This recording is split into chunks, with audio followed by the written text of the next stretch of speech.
เอ้ารถเจ้าเป็นยังเนาะ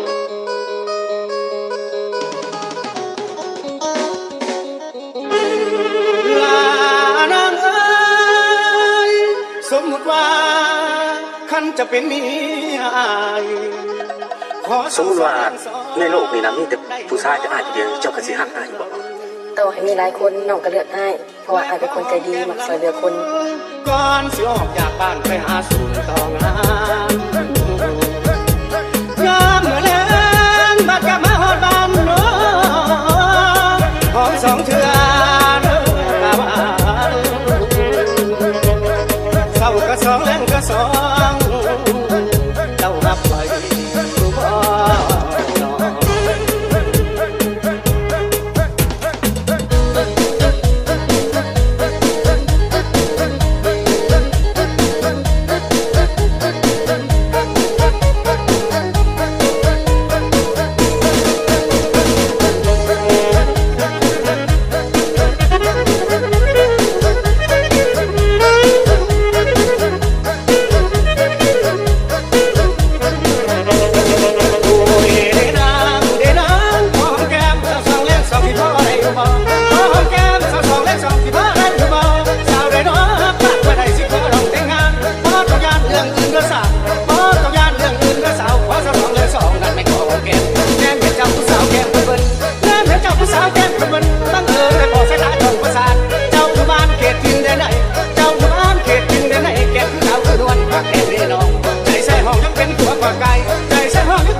ผัวไปหาเงินเขาจิเงินแกนหาเงินคือว่าเขาจิเงินแกนหาเงินคือว่าจึงอยากได้ดอกลาขอน้องแต่งงานการหอมแก้มไผ่บ่สำคัญการหอมแก้มไผ่บ่สำคัญหอมแล้วไปงานเอ็ดให้มีเงินใส่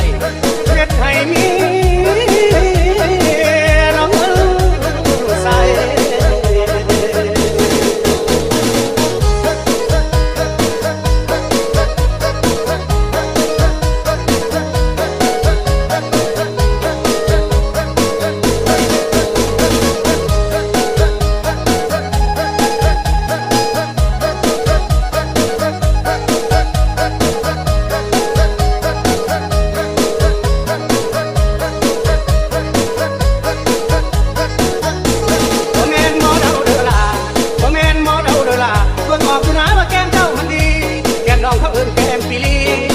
เขาเอิ้นแกนปีลีแกนแบบนี้แกมาหนึ่งมาคำแกนแบบนี้แกมาหนึ่งมาคำเด็กเมียงามต้องหาเงินเก่งเด็กเมียงามต้องหาเงินเก่งงามแก้มจะแบนสิหอมเอา